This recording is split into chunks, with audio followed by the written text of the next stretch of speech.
So I was continuing with why RTI is important. So I was mentioning 4 points because it makes the system accountable to us. It makes the system accountable to the people. It enhances transparency in the governance process. It checks corruptions, and it helps you to express yourselves. Now I'll go on with detailing all these 4 aspects of why right to information is important in a democratic framework. So ये accountability को enhance करता है, accountability को बढ़ाता है। जैसे आज से 10 साल पहले, आज से 20 साल पहले, 25 साल पहले जब आरटीआई नहीं थी, राइट टू इंफॉर्मेशन नहीं था, तब सपोज आप किसी गवर्नमेंट डिपार्टमेंट में अगर कोई चिट्ठी लिखते, अगर कोई लेटर लिखते, तो मोस्ट प्रोबेबली उसका जवाब नहीं मिलता था, है ना, या अगर जवाब ना मिले तो आप उसके साथ कुछ नहीं कर सकते हैं। सपोज आपके कम्युनिटी में कुछ प्रॉब्लम है, पानी से रिलेटेड, बिजली से related. Am I audible? Yes sir, you are audible sir. Yes. So आज से 20 साल पहले जब आरटीआई नहीं था, तो मान लीजिए कि आपके कम्युनिटी में कुछ प्रॉब्लम है, आपका पर्सनल प्रॉब्लम है कुछ, और आपने सरकार के, आपने कलेक्टर को चिट्ठी लिखी, डीएम को चिट्ठी लिखी, एसडीएम को चिट्ठी लिखी, तो उसका कोई जवाब नहीं मिलता था। जवाब अभी भी जनरली नहीं मिलता है, लेकिन जो अभी आमूलचूल बदलाव हुआ है राइट टू इंफॉर्मेशन कानून आने के बाद, ये है कि उसने आपके राइट टू इंफॉर्मेशन कानून ने प्रत्येक सरकारी ऑफिस को बांध दिया है।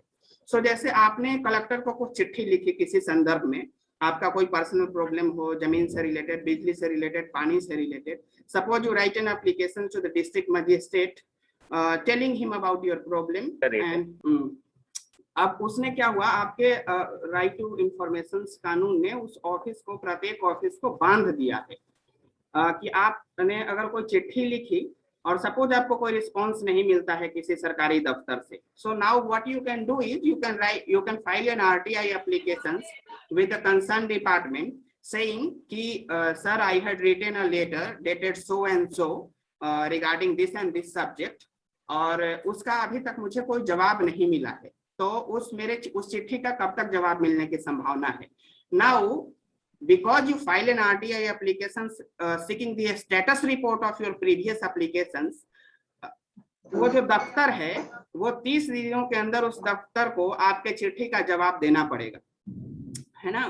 तो वो ये तो कुछ बोल नहीं सकते हैं, कोई भी दफ्तर ये बोल नहीं सकता है कि हाँ आपने एप्लीकेशन जो लिखा था हमने उसको डस्टबिन में फेंक दिया, हमने उस पर कोई एक्शन नहीं लिया। No department, no officer can say this. So what they will do is कि आपका जो प्रॉब्लम था, they will directly solve the problem, they will call you, they will come to meet you, they will try to solve your problem instead of asking, instead of answering those questions, because answering certain questions on paper for government officials is not an easy thing. कोई भी कागज पे कुछ उस तरीके से नहीं लिखना चाहता है, क्योंकि फिर उनकी जवाबदेही तय हो जाएगी। इसीलिए होता क्या है कि जब आप कोई आरटीआई एप्लीकेशन फाइल करेंगे किसी विषय से संबंधित, तो वो आपका जो प्रॉब्लम है, आपकी जो समस्या है, वो चाहेंगे कि डायरेक्ट हम उस समस्या को सॉल्व कर दें। तो इस तरीके से आरटीआई कानून तो है सिर्फ इंफॉर्मेशन का कानून, इंफॉर्मेशन मांगने का कानून, but it is also by a lot of people used as a grievance redressal mechanism, because there is no effective grievance redressal mechanism in the place. So what the people try to do is to use right to information act to resolve their grievances, है ना। आजकल छोटे छोटे बहुत सारे grievances जो होते हैं अपने व्यक्तिगत जीवन से संबंधित, कम्युनिटी से संबंधित, तो पीपल लोग इसका इस्तेमाल करते हैं। तो ये क्या है कि it makes the system, it makes the government accountable to people. Now ये ट्रांसपेरेंसी को भी इनहेंस करता है सिस्टम में, है ना। जैसे मान लिए कि जो भी पैसा है सरकार के पास, वो तो हमारा ही पैसा है, टैक्स पेयर्स का पैसा है ना। ये भी आरटीआई कानून के पीछे ये भी एक थ्योरी थी कि भाई कानून आरटीआई का जो हो वो क्यों ना हो, जबकि सरकार जितना भी पैसा स्पेंड कर रही है वो तो हमारे नाम पे कर रही है, वो हमारा पैसा है। तो MKSS संगठन ने एक नारा भी दिया था कि हमारा पैसा हमारा हिसाब, क्योंकि हम लोग एक एक छोटे छोटे चीज पे, जब आप एक माचिस का डब्बा भी लेने जाते हैं, एक छोटा 1 रुपए का शैम्पू भी लेते हैं, उसमें भी हम लोग टैक्स देते हैं गवर्नमेंट को, है ना। ये एक बहुत बड़ी गलतफहमी है, जो जो जो बहुत लोगों को लगता है कि जो इनकम टैक्स भरते हैं, जो बड़े बड़े व्यापारी हैं, जो बड़े बड़े इंडस्ट्रियलिस्ट हैं, सिर्फ वही टैक्स देते हैं। नहीं, इस देश का एक गरीब भिखारी भी टैक्स देता है जब वो एक माचिस का डिब्बा खरीदता है 1 रुपए का, है ना, उस पर भी वो गवर्नमेंट को टैक्स देता है। तो हमारा पैसा गवर्नमेंट किस तरीके से खर्च कर रही है, किन चीजों पे खर्च कर रही है, उसका तो अधिकार होना चाहिए ना हम लोगों को जानने का। मान लिए कि आपके गांव में, आपके कॉलोनी में कोई सड़क है, बिल्कुल जर्जर है, वो नहीं बनी है, so you can file an RTI with the concern department कि क्यों नहीं बनी है, कब तक बन सकता है, जो पिछला बार बना उसमें किस तरीके का मटेरियल का इस्तेमाल हुआ, या जो मटेरियल इस्तेमाल हुआ उसका आप सारा डिटेल्स आप मांग सकते हैं, उसको इंस्पेक्ट भी कर सकते हैं। तो ये सारी चीजें क्या है, ट्रांसपेरेंसी को बढ़ावा देती हैं। It is also used to check corruptions. Everybody knows the corruption in India is so prevalent, especially in government departments. बहुत ज्यादा है हर एक डिपार्टमेंट में। शायद ही ऐसा कोई डिपार्टमेंट हो जहां बिना रिश्वत दिए काम चलता हो। आपको छोटा छोटा कुछ काम करना हो, है ना, यहाँ तक कि FIR लिखाने के लिए भी पुलिस स्टेशन में रिश्वत देना पड़ता है। आपको अपना पासपोर्ट बनाना है तो उसके लिए रिश्वत देना पड़ता है। सारी चीजों के लिए बिना घूस का तो शायद ही कोई ऐसा सरकारी डिपार्टमेंट हो जिसमें कुछ काम हो।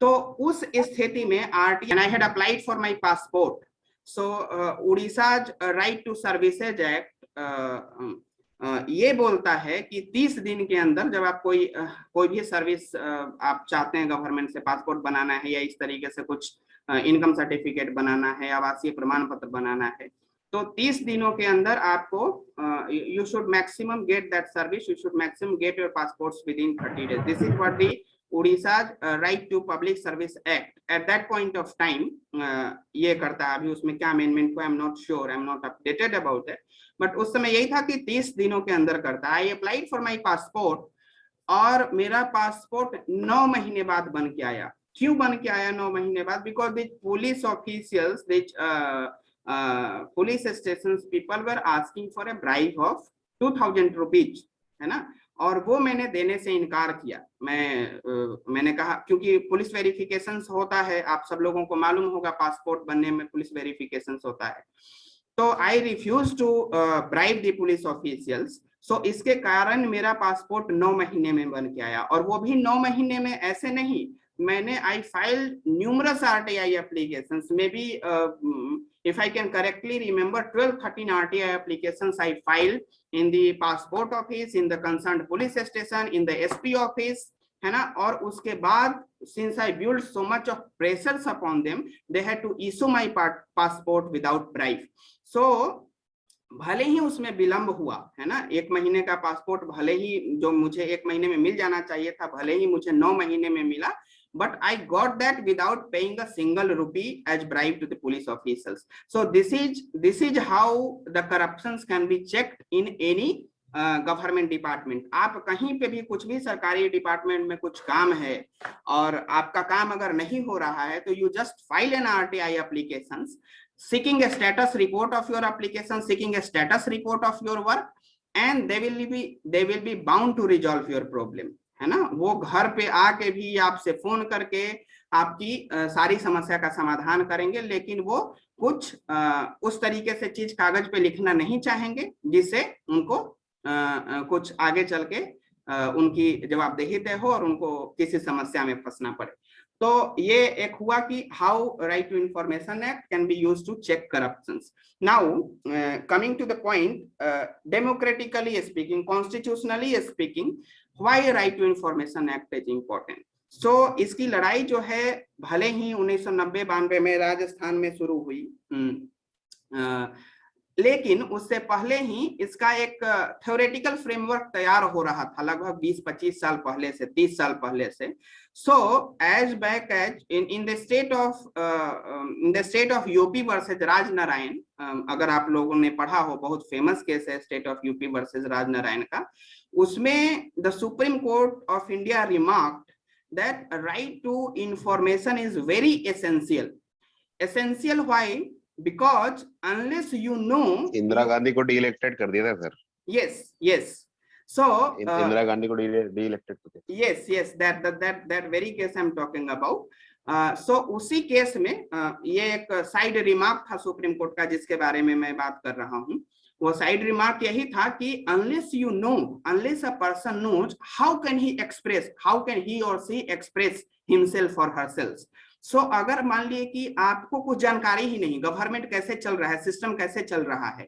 अभी मान लिए कि सपोज एक उदाहरण बताते हैं, अभी इस पेंडेमिक में फॉरेन से इतना सारा कुछ ऐड आ रहा है, बहुत सारे ऑक्सीजन सिलेंडर्स आ रहे हैं, वेंटिलेटर्स आ रहे हैं, कुछ मालूम ही नहीं है किसी को क्या हो रहा है ना. वो सहायता कहाँ पहुंच रही है, नहीं पहुंच रही है, किसी के पास सिवाय गवर्नमेंट मशीनरी के किसी के पास कोई डेफिनेट इंफॉर्मेशन नहीं है. So unless you are aware, unless you know, how can you express yourself. आपको किसी विषय में कुछ जानकारी ही नहीं है तो आप उस पर बोल कैसे सकते हैं. अगर मान लिए कि आरटीआई के बारे में जो भी थोड़ा बहुत इंफॉर्मेशन मेरे पास है, थोड़ा बहुत नॉलेज मेरे पास है, अगर वो मेरे पास नहीं रहेगा तो हम कैसे बात कर सकेंगे. So it is very essential for people to know in order to express.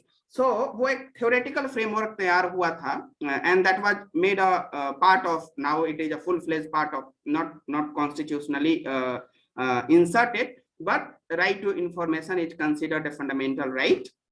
और ये 1901 ये के अंदर कि इसको सुप्रीम कोर्ट ने अपने बहुत सारे जजमेंट में बोला है कि ये right to information is a fundamental right, and unless you know you can not express.